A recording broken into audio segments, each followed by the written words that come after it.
do this video right here. You know, I wanted to do this video right here, man. What's good, YouTube, man? It's your boy, Jay Willie Silly, man. AKA Mr. Take It Easy. Before you end up like Beezy, make sure y'all follow my Twitch, subscribe to my second channel.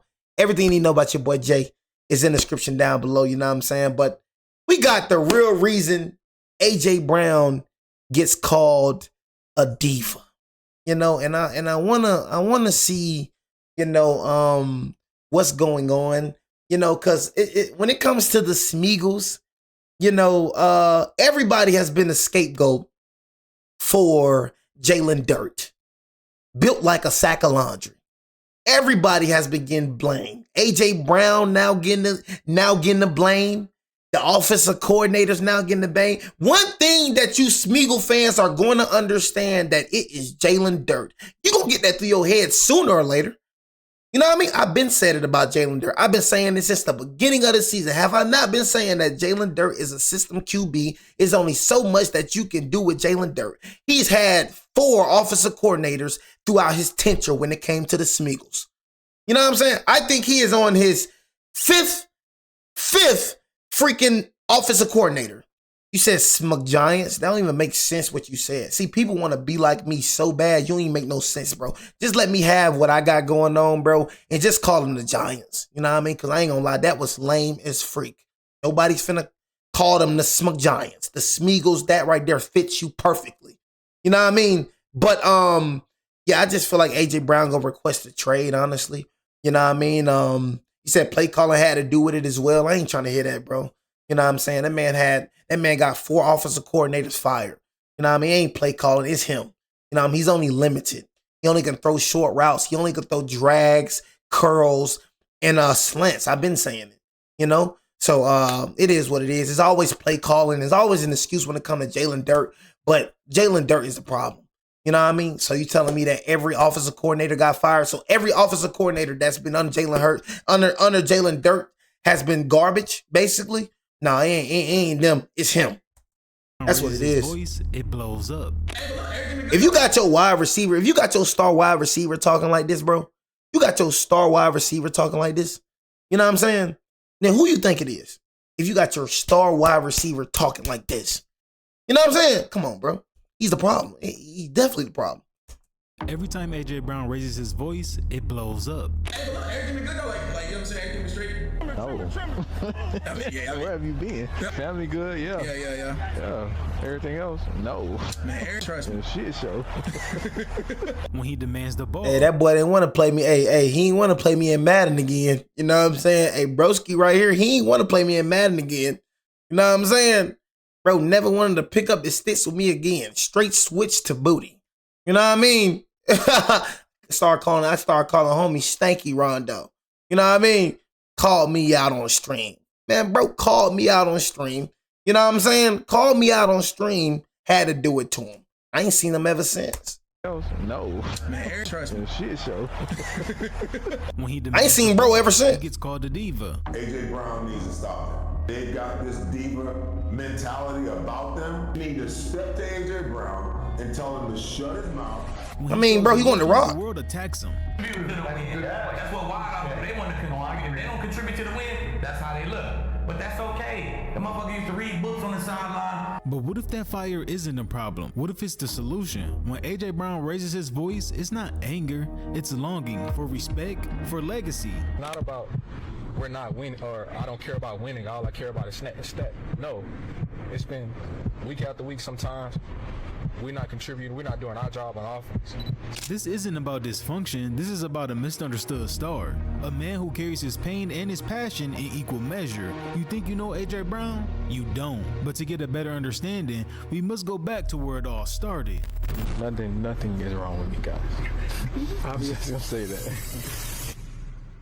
AJ Brown didn't grow up loud. He wasn't the kind of kid who walked into a room and demanded attention. In Starkville, Mississippi, he was more quiet than anything, reserved, respectful, kinda kept to himself, but put a ball in his hands and something flipped. He was fiercely competitive whenever a game was on the line. Even at 8 years old, playing youth basketball, his intensity showed. He once fouled out and angrily blamed the referee for the call, who funny enough ended up being his future high school teacher. That fire inside was evident early, but it was about to be forged by hardship because that fire didn't come from nowhere. Around age 11, AJ world shifted, his parents split up, and the impact hit deeper than most people realize. He said it felt like his mom divorced him too. That kind of hurt don't just go away, it lingers. And for AJ, he started acting out in all the wrong ways. He failed the 7th grade, and that same year, he joined the GDs, a local gang. The reason being, he said he simply just wanted attention from his parents. He was hanging out with the wrong crowds and going down the path of destruction. AJ said he was— Have I not said that? I told you, I said a lot of these cats, bro, you know what I'm saying, are acting out because of attention, bro.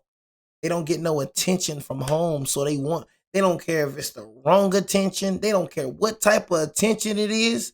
I tell you, bro, everything that I be saying, I'm telling you, I don't just be talking because I used to act out for attention. You know what I mean? I used to act out for attention, bro. You know what I mean? But can we ban Rich Boy Shamir? Somebody ban him. Bro sorry, YouTube. Bro has been trying to get my attention all day. Can we ban him, please? I can promise you he watch me every single day. Can we ban him, bro? You know what I'm saying? For one of my mods, I'm going to give new mods. I ain't going to lie, bro, because my mods don't be doing their dang job. When I say ban somebody, bro. You know what I mean? Like immediately. You feel me? Why do I freaking, man, that jump be pissing me to freak off. You know what I mean? But anyways, man, like I was saying though, but I got to go and ban this cat right quick. I'm sorry, YouTube, bro. These freaking wannabe haters be, you know what I'm saying? Be freaking, I don't even be caring what bro be talking about, but I be freaking looking to my right, bro. And every time I got to look at my chat, bro, I like interacting with my chat. So when I look to my right, bro, I just see bro name just trying to get my attention all the time, bro. You know what I mean? I can care less about bro. I can care less about what he's saying. I just don't want to keep seeing that in my eyesight. You know what I'm saying? So I gotta ban him. You know what I'm saying? And I'm gonna get back to what I'm saying. I will ban you personally, bro. Where's the freak is you at, my boy? You know what I mean? Where the freak he at, man? Let me go and see. I can't find this man's name, bro. Where the freak is this man at, bro? Like I cannot find this man's name, bro. I'm gonna see him again. Don't worry about it. I'm gonna see him again. But no, like I was saying though, man, freaking people do things for attention, man. You banned them? Cool. People do things for attention, man. You know what I mean? Because I used to act out for attention, bro. I used to get in trouble on purpose, bro, just to get attention from teachers. You know what I mean? I liked attention because I wasn't getting attention from home. You know what I mean? That's literally why I used to act out. My uncle even called it. I didn't even know my uncle, bro, but he said, bro, I could bet you was doing things for attention. I was in my mind, I was like, heck yeah. Heck yeah, I was doing things for attention, bro. You know what I mean? Straight up. I was getting in trouble for attention. I just liked attention, bro. You know what I mean? Because, you know, being the youngest in the family, I wasn't getting no attention for real from my pops and from my mama. You know what I'm saying? Mom always was working.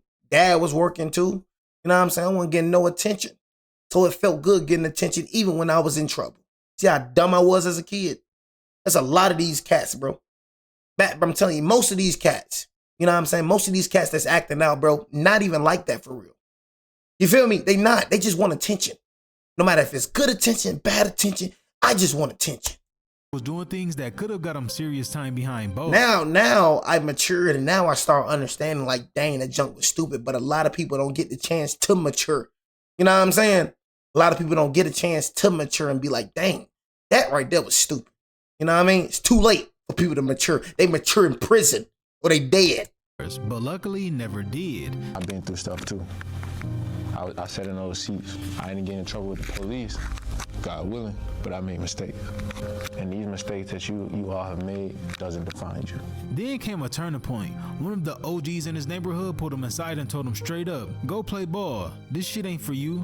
That was it. Simple, but junk ain't for nobody, bro. You know what I mean? I hate when people say, man, this junk ain't for you. This junk ain't for nobody, bro. You know what I mean? Even the people that's involving with the streets, that junk ain't for you, bro. The junk ain't for nobody, bro. It's literally straight for nobody. Go play ball. This shit ain't for you.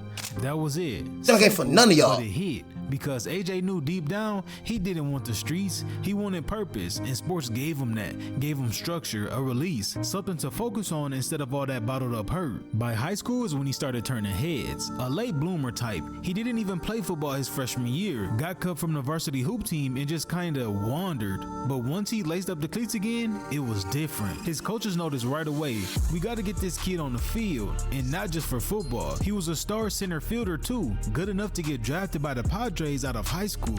Oh, you got drafted by the Padres. Was baseball your first love? So I got drafted for baseball out of high school. Oh, so man. I had me a nice little check. So you had a baseball game too. Bread. Yeah, I got drafted 19 round by the Padres. College, I'll go out there in the spring. Hey, bro, got drafted by the Ops. I come back, in the summer, get ready for the. That's crazy how you were op now, and then you were op in football, and you was an op in baseball too. Golly, bro, I think you just meant to be a op. You know what I mean? Padres case, Eagles case. Yeah, you just meant to be a op. You know what I mean? Bro was an op in baseball. Now you're an op in football too. Golly, op boy.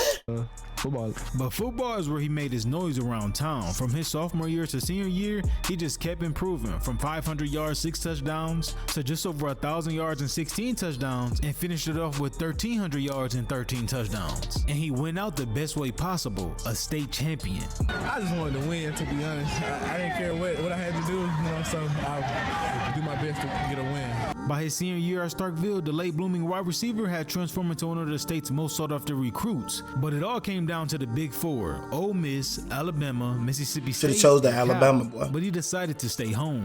The recruiting process has its up and downs, but I'm truly blessed to be put in this situation. But the next 3-4 years, taking my time to the University of Mississippi. Should've went to Alabama. Everybody like that. To be able to go to the next level and just doing what he's loved, it's just an honor and a privilege. And when he landed at Ole Miss, it felt like the Old Pisses, not all. During the golden recruiting era, lots of big names: DK, Trey Nixon, but AJ, he was the one who stood out. Right away, he was the guy. The offense ran through him, and he practiced with a chip on his shoulder big enough to flatten a tackling sled. Coaches said that he often practiced angrier than he played, channeling all that pent-up fire into every drill. The kid who once struggled to find his way now carried himself with a swagger born of hard work and a lingering hunger of silencing any doubters. Stat-wise, he cooked, broke records, all-time receiving leader at Ole Miss, 2,900 yards, most 100-yard games with 12, back-to-back Biletnikoff semifinalists, and in 2018, his junior year alone, he had 1,300 yards. That's not just talent, that's dominance. But it wasn't always highlight reels and stat padding. Behind the scenes, the program was a mess. Sanctions, coaching drama, quarterback inconsistency. And for a guy wired like AJ, that chaos, it drove him up a wall. He expected greatness, demanded it, and when things fell short, it showed. The cameras would catch him frustrated on the sideline, and people would label it as an attitude, but it wasn't about ego, it was about expectations of himself, his teammates, the whole system. See, people love to talk about passion until it makes them uncomfortable, but this is the point where AJ Brown realized something: if you don't demand greatness, you will never receive it. With the 51st pick, the Tennessee Titans select A.J. Brown, wide receiver, Ole Miss. When A.J. Brown got drafted by the Titans in 2019, not everyone knew what was coming, but Tennessee did. From day one, dude was a problem: explosive, physical, clutch. He led all rookies with over 1,000 receiving yards, made defenders look silly after a catch, and instantly became the guy in Tennessee's offense. You had Derrick Henry bulldozing teams on the ground, and now you had A.J. Brown blowing past safeties. The Titans didn't just have a run game anymore. They had a passing weapon defenses had to respect. By his second season, A.J. proved it was no fluke. He cracked the 1,000-yard mark again with 70 catches, 1,075 yards, and 11 touchdowns in 2020, solidifying himself as one of the league's most exciting young wideouts. By 2021, he was putting up nearly a quarter of the team's entire receiving yards, 23%, one guy, and he wasn't just producing, he was leading. Locker room guys called him the emotional engine, the one setting the tone. He played angry, played loud, and when it clicked, you could feel it through the screen. But what nobody saw behind those stats was how much it was costing him. AJ was banged up, like really banged up, 2 messed up knees, limping into practices, still suiting up every Sunday like nothing was wrong. He later said doctors told him to shut it down after week 2 in 2020, and he played the whole year anyway. They told me I was done for the year, like in week 2. I ended up making a Pro Bowl. Didn't know how I was gonna do it. There were jokes in the locker room about him doing walkthroughs in a wheelchair, funny on the surface, but the reality, AJ was hurting, physically and mentally, and that's when the pressure started chipping away. He wasn't just expected to make plays, he was expected to carry the whole offense. Every drop, every quiet game, social media roasted him, headlines questioned him, fans turned fast. In AJ's mind, it felt like the entire offense was on his shoulders. If he didn't dominate, the Titans struggled. That kind of weight is exhausting for any player, let alone a 23-year-old kid still finding his way in the league. Yet he stayed mostly silent publicly, bottling up all the pain and pressure. Then came 2021 and things got dark, like real dark. On an Instagram post, AJ Brown opened up about battling depression, serious life-threatening stuff. Suicidal thoughts. His Instagram caption read as follows: "Depression is real, anxiety is real. Be there for someone because someone was there for me. God told him all the right things to say to me that night. Take depression seriously. Take how you feel and how you handle situations seriously. Life happens to all of us, but you're not too tough to talk to someone and get things off your chest. Life is a beautiful thing and everyone should be able to live it to its fullest." And I'm telling you, look, and I'm telling you, bro, look. And bro is depressed because of social media. You know what I mean? I'm trying to tell y'all, that's the reason he depressed. You know what I mean? Because every bad game, he going on social media, seeing what people saying about him. You know what I'm saying? You caring about what people think brings you depression. But you not on social media, bro, and you just not knowing what nobody's saying. That's what I'm saying. See, I try to tell you all the time. This is the only time I look at anything. I told y'all know I don't have no, this is the only time I look at anything. So that's why you be having these haters be trying to come in here and speak to me because they don't get my attention nowhere else. You know what I mean? But bro, me blocking out all the noise, I don't know what nobody say about me. Me blocking out all the noise, bro, and only caring about what God say about me and what I say about myself, that right there makes me think better. That right there makes me, a better person. I don't know what the heck nobody's saying about me. And why could I care? Why should I care? So depression and anxiety, that comes from you caring about what people think, bro. You know what I'm saying? Every time you have a bad game, hop right on Twitter. You know what I'm saying? Every time you have a bad game, hop right on Instagram. Look at him. You know what I mean? Hopping right on Instagram. That's why he depressed, because he cares about what other people think of him. And guess what? Other people's opinion about him changed the way he look at himself. So now you constantly looking at what people saying about you. Now you start to believe what they saying. Now you starting to think, you know what I mean? What they think about you. Now you starting to think about yourself. You see how depressed? He depressed because that social media makes you depressed. But once you block out all that noise and don't give a dang about what nobody say but God and myself, you know what I mean? It's no longer, you know what I'm saying? It's no longer depression. You know what I mean? Because at the end of the day, you know what I mean? The only voice that gonna matter at the end is God's. In the next 100 years, we all gonna be dead. You think it's gonna matter what he said on Twitter? You think it's gonna matter what they said on Instagram? We all gonna be forgot about, some of us. You know what I mean? 'Cause I don't feel like I'm gonna be forgot about. I feel like I'm gonna be a legend in the making. That's how I feel. You know what I'm saying? But 100 years from now, bro, what people saying right now ain't gonna matter. You know what I mean? So I care.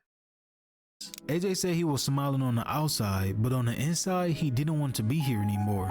I'm sure everyone have saw the video I posted on Friday. To be honest, I posted the video. That was a dark time in my life. Didn't nobody really know.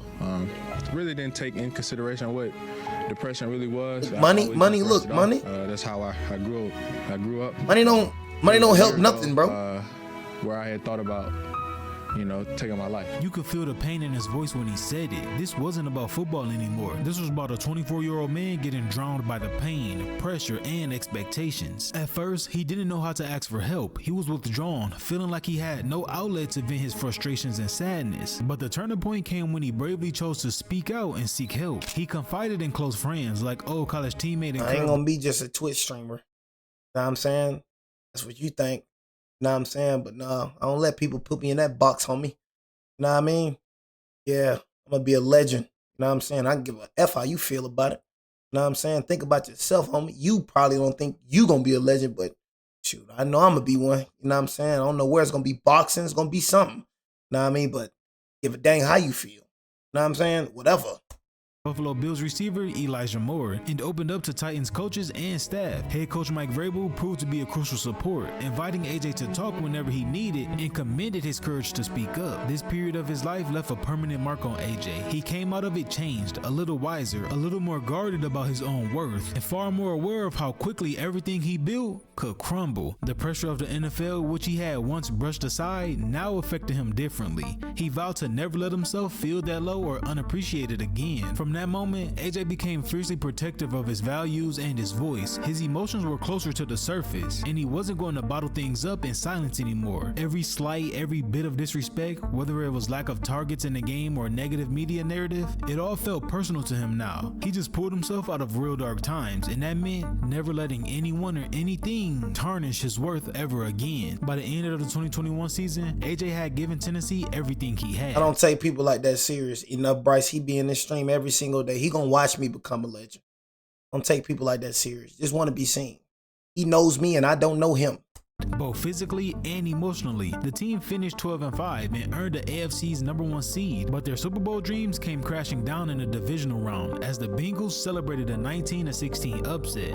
In that game, AJ balled. He had 5 catches, 142 yards, and a TD. Yet, it ended in a heartbreak. He walked off the field not knowing it, but this was the last time he had ever wore a Titans uniform again. That bitter playoff loss marked the end of an era and set the stage for an offseason of turmoil. Heading into 2022, AJ wanted to get paid, and rightfully so. He led the team in receiving yards 3 straight years, played hurt, gave Tennessee everything. So when the Titans reportedly offered less than $20 million a year, AJ took that personal. Bro, ain't no way. You know what I'm saying? Like I gave everything I had, played hurt, everything. Like, so that's when like my feelings got involved with all this shit. But that offer told him everything he needed to know. They didn't value him the way he valued himself. So him and his agent kept going back and forth. He like, bro, what you want to do? And I was like, bro, you know, I want to be in Tennessee. You know what I'm saying? And he was like, AJ, I'm like, Tennessee not moving. Like, they not even budging. Like, and so I'm like, shit, fuck it, let's do it. In other words, he didn't want out of Tennessee. The Titans pushed him out by undervaluing him. But what happened next shocked the entire NFL. On the first night of the 2022 NFL draft, the Titans front office hit the nuclear button. There's a trade, and they're not telling me what it is. So we're going to find this out together. Oh, my God. Do you see that?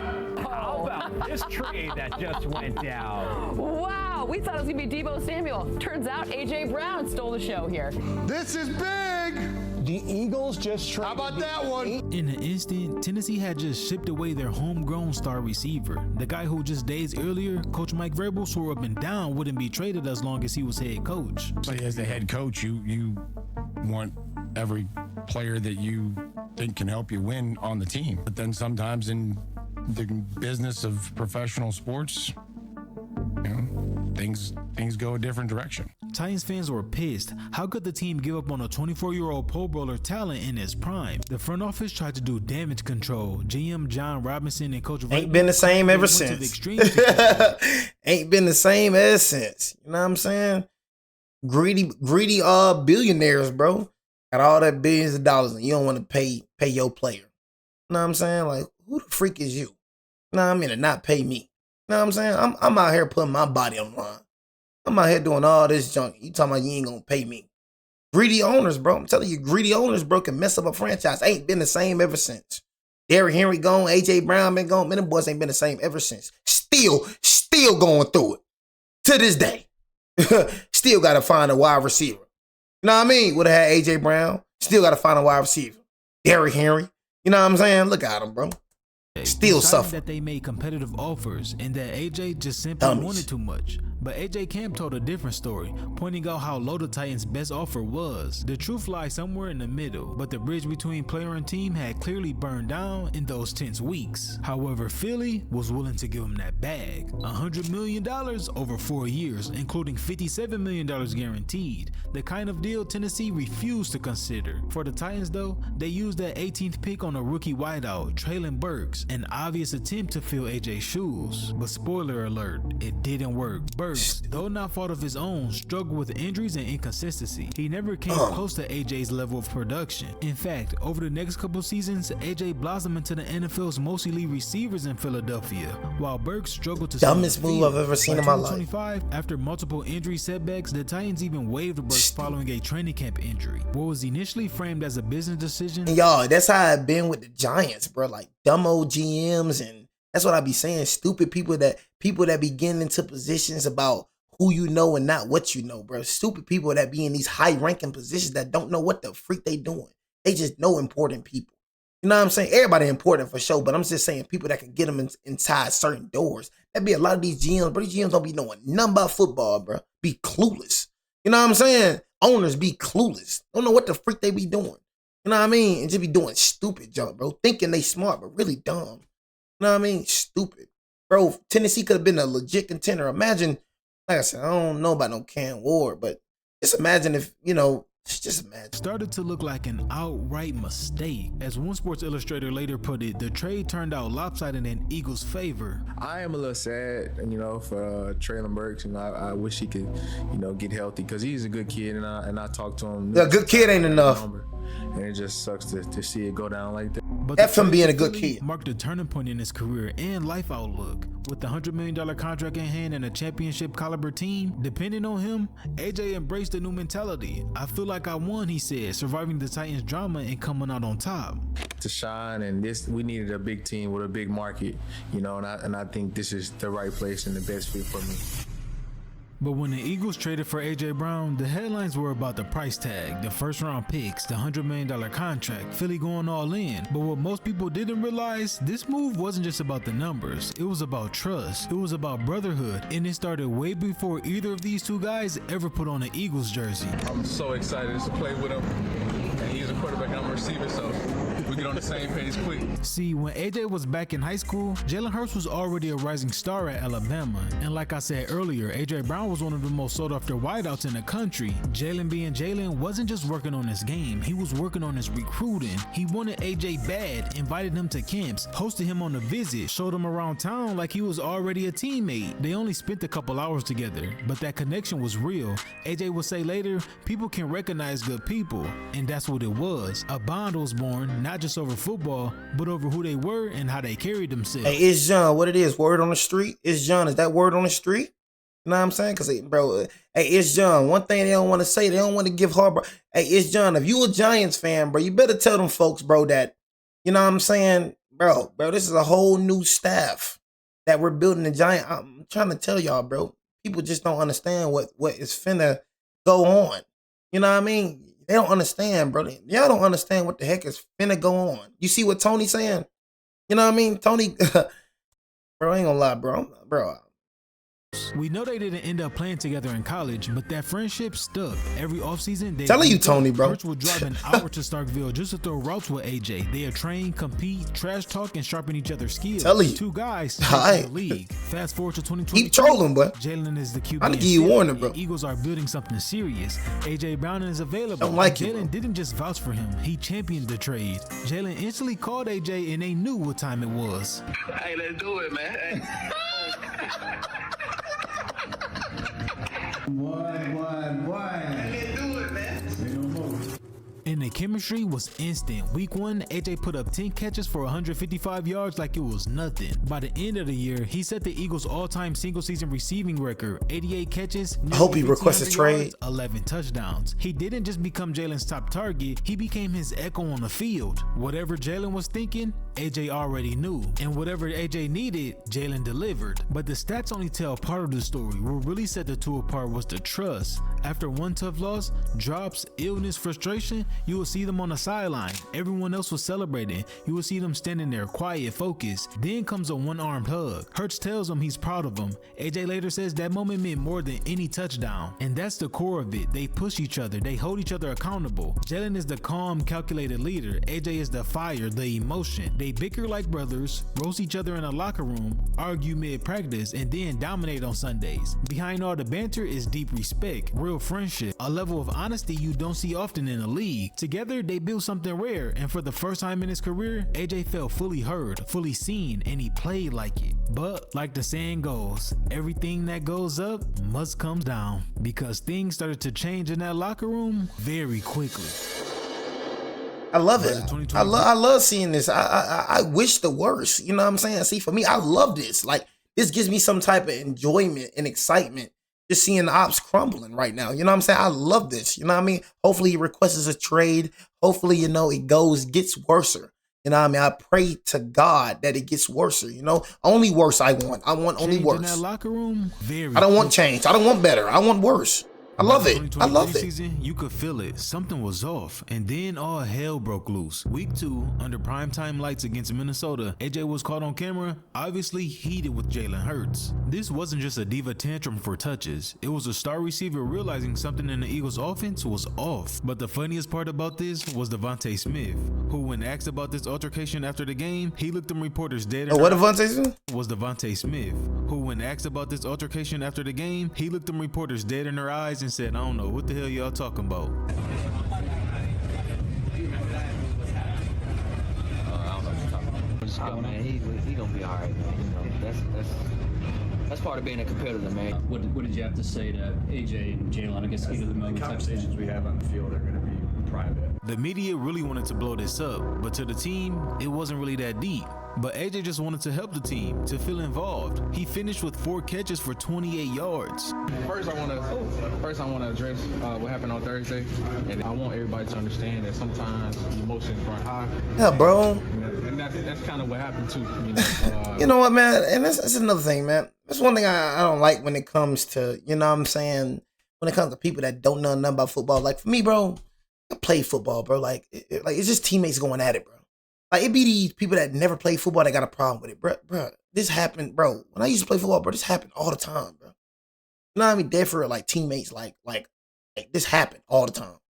No, so when it comes to people that play football and just play sports, bro, we understand, bro. We don't get sensitive about this junk. It be these freaking people that never play sports that take things out of proportion. Them people that never touch the football field. Us, we know. You know what I'm saying? Like, we know what it was, how it was in that locker room. We know how it was when it came to each other. It's all love at the end of the day, you know what I'm saying? But we hold each other accountable, you know what I'm saying? Like, if you not playing good, bro, you know, like, I got on your heels, bro. You know what I mean? I say, you know what I'm saying? We checked each other for sure. A lot of times finna be fights in the locker room, bro. That's what happened. But we stepped on that field, but we were brothers. You know, real deal brothers. If we went to war together and everything. So when it comes to people that play football, bro, we understand that, bro. So this don't bother me. You know what I'm saying? Honestly, this don't really, I don't blow things out of proportion. You know what I mean? But them people that ain't never played sports that just watch, bro, what's going on, man? You know, why they're arguing? They're supposed to be teammates. You know, them soft, built like a sack of laundry people. That doesn't mean it's the end of the world. Doesn't mean I'm beefing with Jay. Like, people like him, look at him. Did he like he ever played football a day in his life? Look at him, built like a sack of laundry. Do he look like he ever played football a day in his life? No, and also I want y'all to know, no, it was not about targeting. The Eagles were winning, they were 2-0, but AJ, he was clearly heated. Not about one missed throw, not about a bad call. It was deeper than that. It was about rhythm, about respect, about a star receiver feeling something in the offense wasn't clicking the way it should. That was the first crack, but let's just say, after that blow up, the following week, he had 9 catches for 131 yards, then another 9-catch game for 175 yards. AJ finished the season with another great year, 106 catches for 1,400 yards. But fast forward to late 2024 is when it all got wicked. The Eagles just barely beat the Panthers 22-16 to go 11-2, a great record on paper, but you wouldn't know it from the scene on the sideline. AJ was livid, slamming his helmet in frustration. To him, the win felt hollow. He had been targeted only 4 times all game for a measly 43 yards. In the post-game locker room, you could tell he was mad, and his answers went viral. Offense wasn't good enough. What are some things you think that the offense needs to improve on? Passing. It seemed like there was a moment on the sideline when you threw your helmet into the bench. What prompted that reaction? 3 and out. One word, sharp as a knife, that told his truth. Even Jalen Hurts looked unhappy despite the win, like a quarterback who knew they escaped despite the offense, not because of it. Yeah, I think they did a good job. I think we did a bad job. That starts with me. That helmet throwing soundbite will loop on sports shows for days, leaving everyone wondering, was AJ turning on his team? Was the passion turning poisonous? Or was it simply the truth? I can respect the interview because he didn't throw the ball in the bus. Oh. If you said there's one thing we have to change about the Eagles' offense, it's the passing game. Yeah. I ain't got to call my team man out. He threw for 100 yards. For a team with Super Bowl aspirations and an offense loaded with playmakers, it was unacceptable to AJ. He wasn't content with quietly taking the win and ignoring the problems. If anything, the outbursts only underscored how badly he wanted the passing game to catch up to the rest of the team. And yeah, AJ knew this would stir things up. He even apologized later. Well, kind of. Said that he let his frustrations get the best of him and that it wasn't about any one person. But he didn't walk back on his message. We have a lot of talent on offense, but defense and special teams have been low-key carrying us, he said. He wasn't mad just to be mad. He was mad because he cares, because he knows what the team is capable of. And when the standard slips, he speaks up, even if it costs him. But if his raw emotions were the storm, the stats are the telling factor. The numbers that tell the story of why he feels the way he does. See, in 2022, his first year as an Eagle, he was a dog. 88 catches, 1,400 yards, 17 yards per reception. He was a big play machine, the kind of receiver who could break a game wide open in one shot. By 2023, on the surface, he was even more involved, a career high 106 catches, but the explosiveness slowed down. His yards per catch dialed back some to 13.7, and his efficiency dipped. In 2022, he averaged 10.3 yards every time he was targeted. In 2023, that fell to about 9.2. The offense shifted to more short stuff, more dinking and dunking, and AJ role changed. Then came 2024, a new offensive coordinator, a renewed commitment to the run game with Saquon now in the backfield, and a passing attack that often went missing. His yards per catch did bounce back up to 16.1, suggesting that when they did go his way, it tended to be deep. But here's the catch, the volume wasn't there. 67 receptions, that's it. For the entire regular season, barely over 4 catches per game. It wasn't for the lack of trying on AJ's part, he still ran 358 routes that year. He would sprint downfield, play after play, doing the dirty work of a #1 receiver, but the ball too often went elsewhere or not anywhere at all. Even with the healthy target share, around 1/3 of the Eagles' passes, the overall pie was smaller. Philly simply wasn't throwing that much. So of course, the raw stats took a hit. One moment, he's a 1,400 plus yard game breaker. Then next, he's a decoy or a blocker, a part of a run game, and the defense steals the show. For a competitor like AJ, that roller coaster from hero one week to an afterthought the next, it was something he was not willing to get down with. And that's not just about volume. His average depth of target stayed high, over 12 yards. That means he was still being asked to stretch the field, take the hits, be the guy who makes the big plays. But the offense, it got conservative, safe, sometimes sloppy. And AJ, he was watching. Why you think it got conservative, safe? Why you think that's because? That's because of Jalen Dirt. You know what I mean? People don't want to accept that. It's because of Jalen Dirt. Jalen Dirt is the reason why it got conservative and sloppy. They knew that he cannot throw it deep. He can't make difficult throws. You know what I mean? If it's not for the O-line, you know what I'm saying? Like, he has the three all pros on this O-line, you know what I'm saying? And still is BJ, you know? That's why it's limited. That's why it's conservative, because you have Jalen Dirt. Happened while knowing he could be the difference. He was doing his part, getting open down the sideline or over the middle, but were the connections happening? Not as often as he'd like. Meanwhile, defenses weren't about to let him run free. According to Next Gen Stats, his average separation from defenders at the moment of catch or attempt dropped from roughly 2.6 yards in 2022 to only 2.1 yards by 2024. In the most simplest terms, he was covered more tightly as teams honed in on him. Part of that is the respect he earned. Opposing secondaries knowing that he was that guy who can torch them, so he's drawing extra attention. But part of it might also be on the Eagles scheming. The offense wasn't finding creative ways to spring AJ open underneath. Instead, he often be battling a corner and a safety, fighting for any type of daylight. Imagine running 40 yards at full tilt, only to see the ball sail elsewhere or the play call not even give you a chance. That'll mess any wide receiver up. Okay. Me personally, I ain't gonna lie, man, we got so many good players on this team, you know, and at times, you know, you can feel like we're being conservative. Still, despite the dip in raw production, let's make one thing clear. AJ remained elite. Underutilized at times, sure, but his talent undeniable. In fact, on rare occasions, the Eagles did feed him in tight spots. AJ proved exactly why he was so special. Consider this, in 2024, over a quarter of the passes thrown his way were tight window throws, meaning defenders was right in his back pocket within a yard from him. That's one of the highest rates in the league. These were high difficulty targets, the kind of throws many coaches tell quarterbacks to avoid, but Hurts trusted AJ's ability, and every time he did, AJ showed why. So when he's showing emotion on the sideline, it's not because he doubts himself or pouts over every incompletion. It's because he knows that even in tight situations, he can deliver. Yet, he's not always being given a chance. But a lot of ex-football players and analysts think otherwise. Wins. They want the ball. They want to contribute to the win. That's what wideouts do. They want to contribute. If they don't contribute to the win, that's how they look. But that's okay. The motherfucker used to read books on the sideline last year just to, get some clout and to show I want the ball, and they want to chip off that shit. But put it all together, and the frustration of AJ starts to make sense. His sideline blowups aren't always about ego or diva antics. They're the boiling over the competitive fire and high standards. This is a 28-year-old superstar who came to Philly to build a legacy and win championships, not just be a decoy. Meanwhile, the running game and defenses win games. AJ sees himself, rightfully so, as a cornerstone of the Eagles' identity. He wants the ball in clutch. That mentality of we got the W, that's enough, is how good teams fall short of greatness. So yeah, the passion sometimes boils over into viral clips. Yes, it can look ugly. Helmet throws, tense exchanges, quotes that get spun into controversy. But at its core, it's one of the NFL's elite receivers refusing to accept anything less than excellence.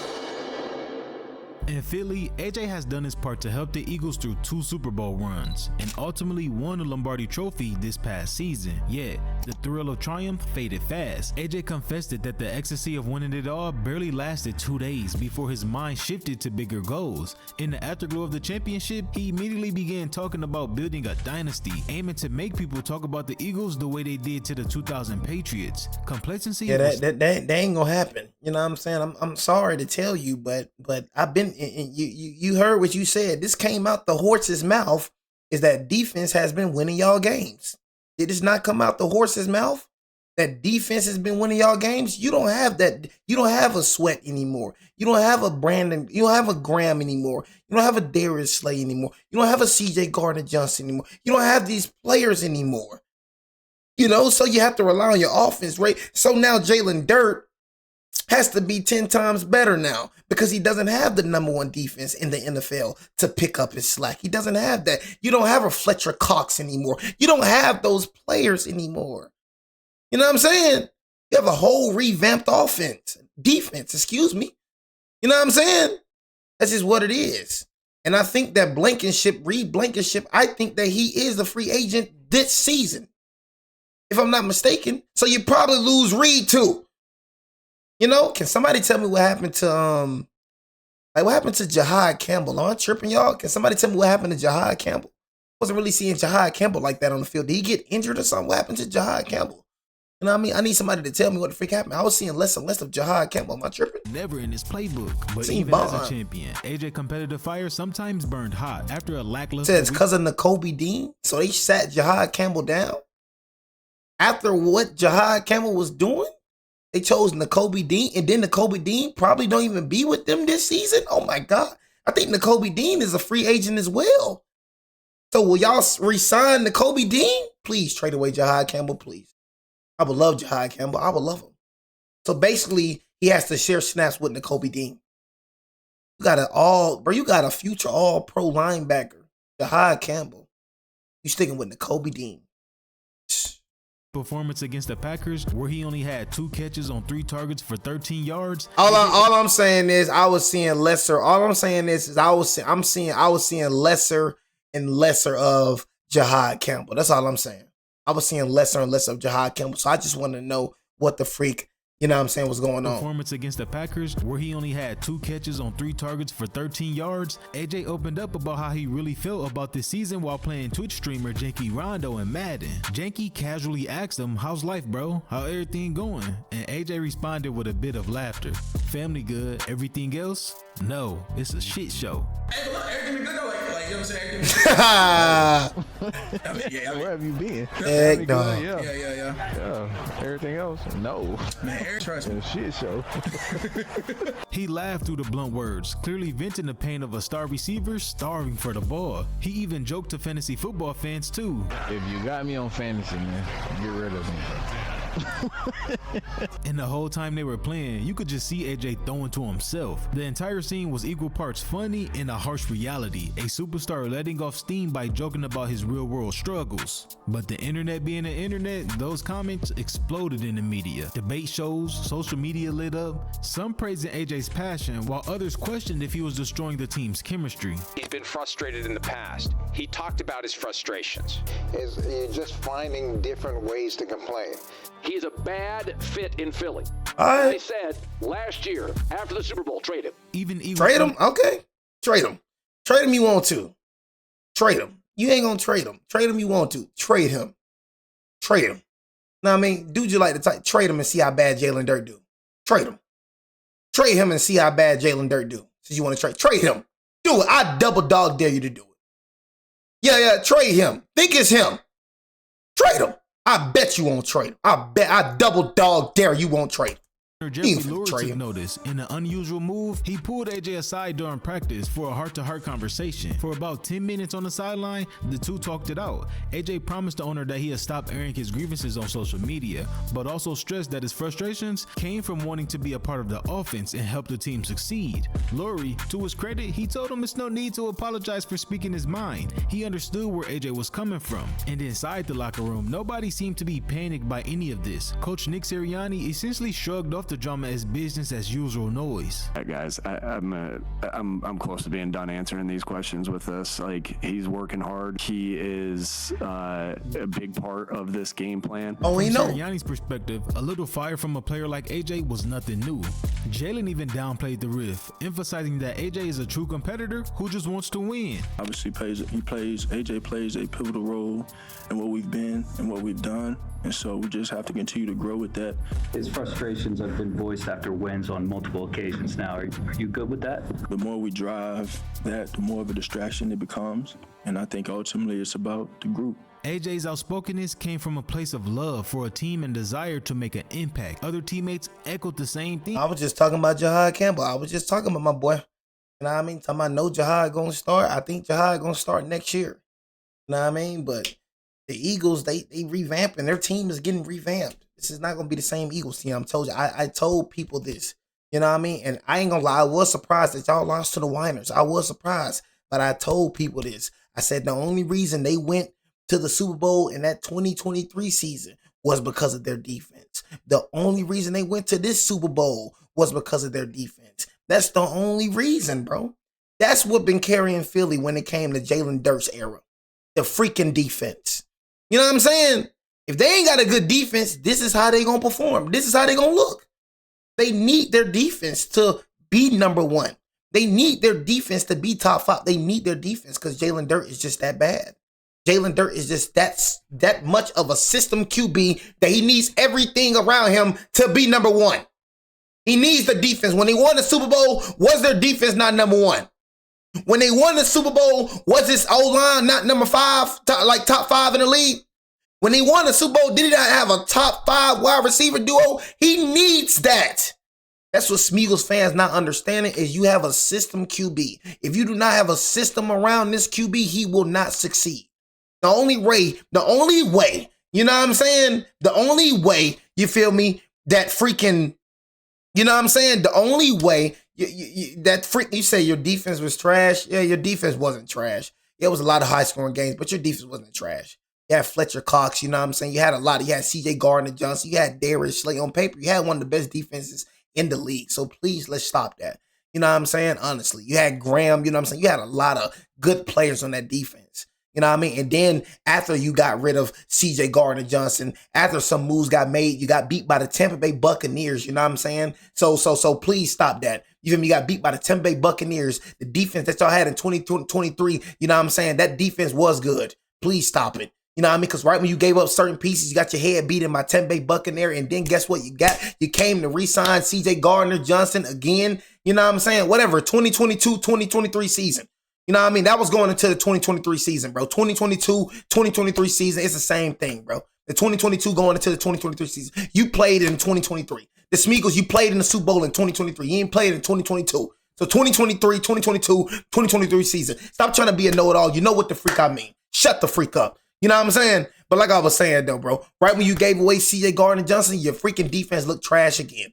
You know what I mean? You knew your defense looked trash, you know what I'm saying? That's why you had to go back and re-sign them after you got your head beat in by Tampa Bay Buccaneers, because your defense was BJ and you had to rely on Jalen Dirt. But your defense wasn't just BJ, bro. They had a lot of high-scoring games, but your defense was far from trash. They wasn't the #1 defense, but they wasn't trash, my guy. You know what I'm saying? They wasn't bottom tier. You know what I mean? So, please, you said at least our team is good. Hey, it's a new season, bro. You know what I mean? Promise you. And in the NFC East, I promise you, bro, it's going to be hell to pay. That right there, bro, that win that we got against y'all this season, that wasn't a fluke. You know what I'm saying? That wasn't a fluke. So I just want to let you know that. You know, NFC East going to get tougher and tougher for you, kid. I'm going to keep it real with you, bro. Ain't going to get no easier. So don't think that the Giants team that you've been seeing with Daniel Jones and not having a true wide receiver #1 and not having a good head coach, don't think that's finna be the same Giants team you're going to see this season. You know what I'm saying? Because, you know, you've been playing against Daniel Jones. You've been playing against trash quarterbacks and not having wide receivers and not having a DB1 and not having a good D-line. And that's the Giants you've been playing. You've been playing a garbage Giants team with a garbage coach. Oh, it's different this season, though. I just want to let every Smeagol fans know that that right there wasn't a fluke. What Jackson Dart did to you wasn't a fluke. You know what I mean? And then the second time we faced y'all. You know what I mean? And then the second time we faced y'all, you know what I'm saying, 20-38.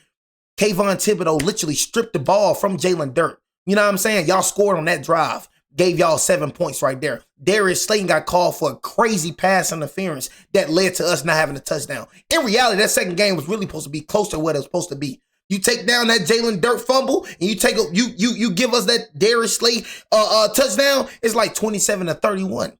You know what I mean? But the refs had to cheat the Smeagol's because the refs didn't want the Smeagol's to lose to the Giants again. You know what I mean? Same thing for the Cowgirls. Cowgirls beat us by 3 points the first time. Then the last game we came and beat their head. And you better understand that we got a quarterback on our hands. You know what I mean? In all time, like I said, he threw 15 for 5 passing yards. But when it comes to his whole stats, he's 25 for 5. Had 9 rushing TDs.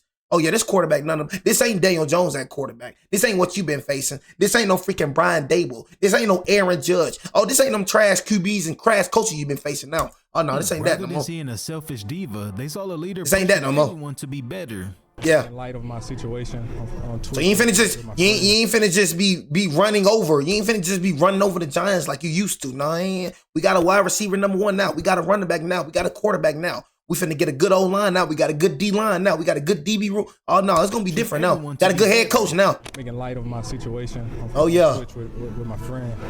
You know, oh, we came and beat their head in. Came and cheated. That's something I'm not apologizing for. You know? From the outside, it's so easy to see why AJ was so agitated. We are in week 12 of the 2025 season. Look at that. 34-17. Look at that, man. Look at that. Straight beat their head in. How you going to fluke that?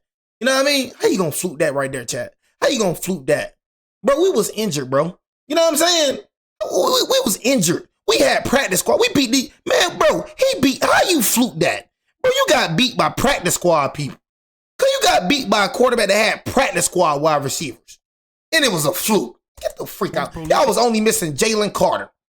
You know what I'm saying? That's all y'all was missing on D-line was Jalen Carter. Offense had lost some of its spark. The freak out my face. Look. Look. One of the best receivers in the league is on pace for under. This is what happens when they don't have the #1 defense. Look, 24-20, 2017, 30. Look, bro. This is what happens when they don't have the best defense in the league, bro. This is what happens, bro. 100 receiving yards, which would be a career low. That's unacceptable. And he even endured multiple games where he barely touched the ball. The high-flying passing attack that once defined the Eagles in previous years is no. Trying to tell y'all about your quarterback, bro. And we can't put the blame on one person, but maybe just the team's identity. Over the past 2 seasons, the Eagles' offense have evolved into a run-first juggernaut with Saquon Barkley in the backfield and all those damn tush pushes. Jalen himself acknowledged that the team dynamic has changed. Every year is a different team with different voices and different visions, he explained. And this year, because of you, bro, offensive coordinators keep getting freaking fired because of you. You know what I'm saying? They keep getting fired because of you, because Nick Sirianni for to stick with your little BJ stuff. You are the problem, bro. But they don't want to believe that. You, bro. You got 4 offensive coordinators fired, bro. You the problem. You, bro.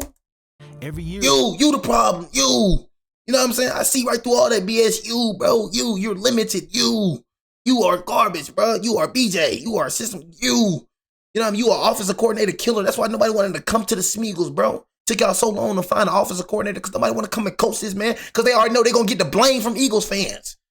The last freaking Eagle offensive coordinator, his freaking house got egged. Who the freak want to come coach when they already know they're going to get fired? They're going to get blamed for a limited quarterback. Who the freak want that job, bro? It's going to be the same thing this year, I promise you. They're going to blame the offensive coordinator. Watch, bro. Watch how the Eagles start plummeting, bro. That season that they won with that freaking ring, bro, that was a once-in-a-lifetime season. They never going to have a team like that again. Never.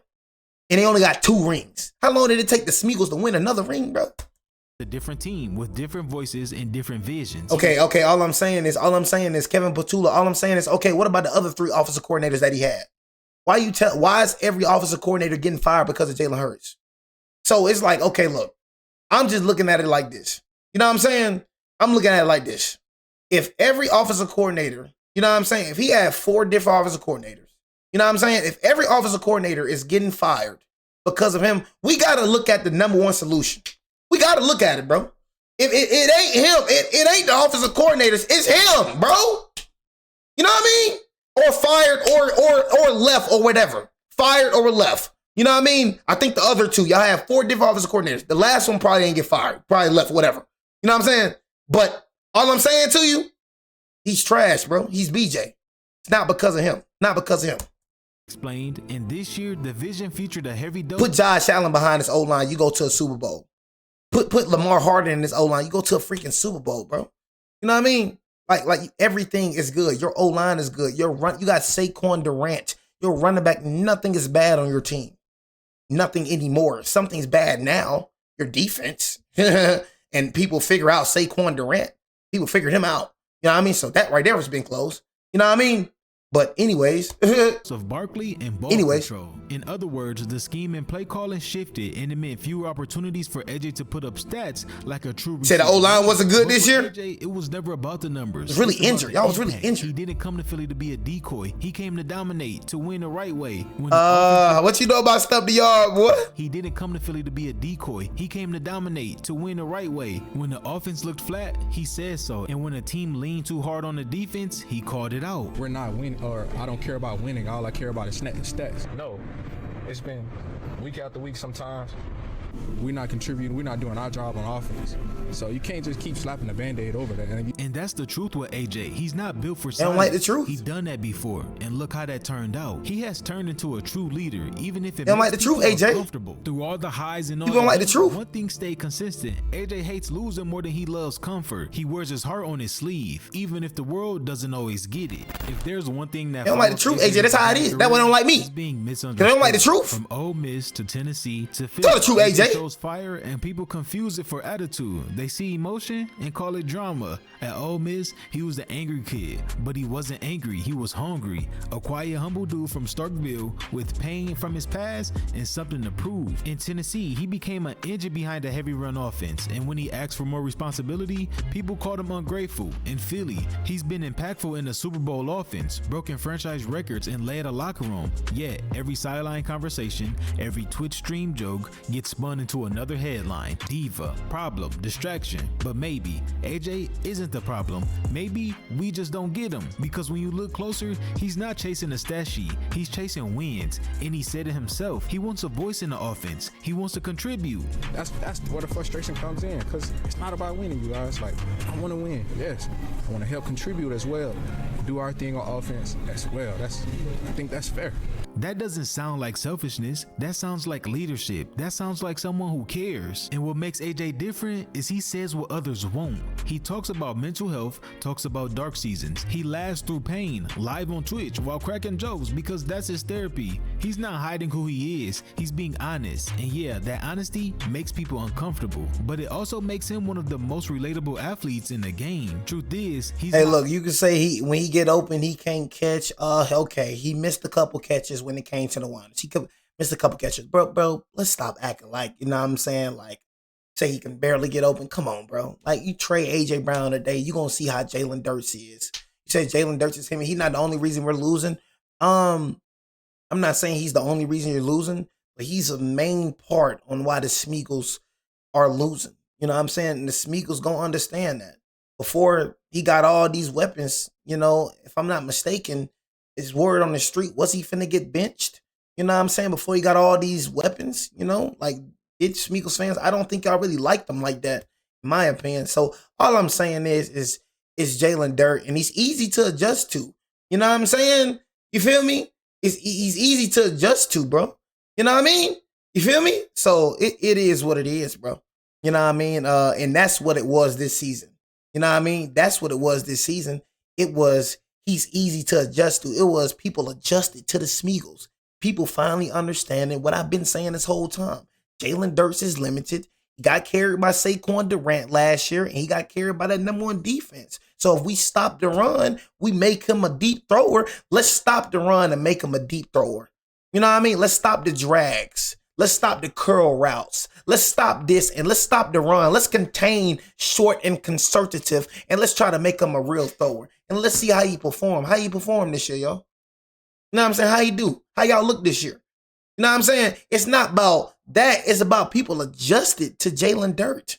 You know what I mean? And then the next offensive coordinator that y'all get gonna be the same dang way. You know the way, bro. You know, look. Do you know the season y'all went to the Super Bowl, Jalen Dirt threw 18 for 5?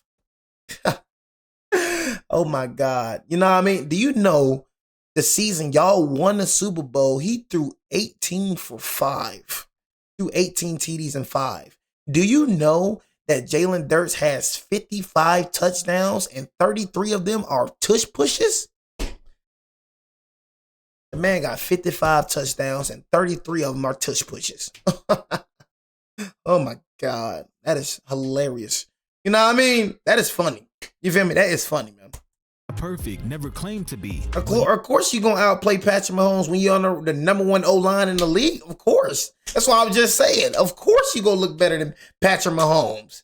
You know what I'm saying? When your defense literally clamping up Patrick Mahomes, his O-line, you know what I mean? His O-line, you feel me? Always had a better O-line than Patrick Mahomes. Of course you're going to look better, bro. Of course.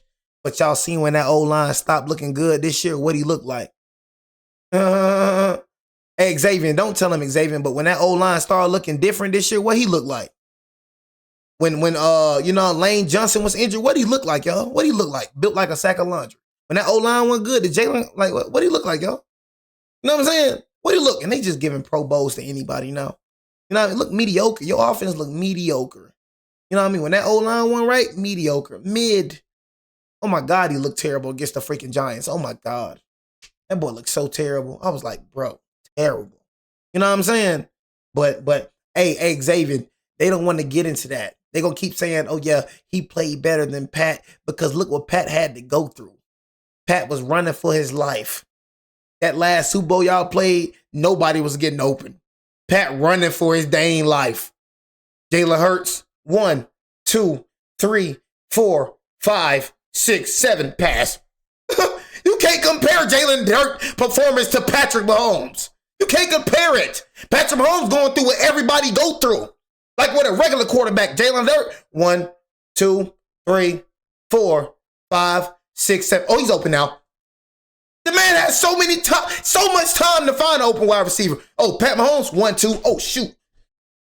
1, 2. Oh, shoot. That was the whole Super Bowl. 1, 2. Oh, 1, 2. What the freak? Wide receivers they get 1, 2. Jalen Dirt, 1, 2, 3, 4, 5, 6, 7. There go AJ Brown. I see through this man, bro. You know what I'm saying?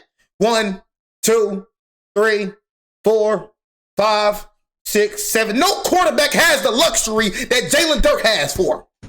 The both Super Bowls, Pat had to run for his dang life. Jalen Dirt, you know what I mean? He said, so that's bad or some bad thing or something? He still don't get it, chat. He still don't get it.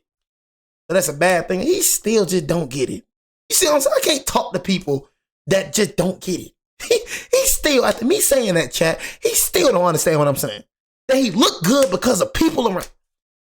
He's real. So answer a true question right here. And I want you to answer a true question. And this is going to settle it all. You know what I mean? Because I study Jalen Dirt. So it is what it is. Even Smeagol fans was actually like agreeing with what I was saying. Like, OJ, I see what you're saying about Jalen Hurts. Oh, I know you do now. You're gonna see next year. Watch, you're gonna see next year. Watch. But so we switched Patrick Mahomes, but Jalen do the Chiefs? Do the Chiefs go to the 3P? Do the Chiefs go to the 3P? Put Jalen Hurts on the Chiefs. Do they ain't 3P, but do they go to the Super Bowl 3 times? No, with Jalen Hurts. Put Pat Mahomes on them Eagles. What does Pat Mahomes do with them Eagles? Oh my God, bro. Pat would have like 7 rings right now. You know what I mean? Bro, Pat would have like 7 rings. You know what I mean? you know, he gonna have better than my Giants. Oh, we gonna see, my boy. We gonna see. Still got a lot of catching up to do. You still the bottom of the division when it come to rings. You know what I'm saying? 2.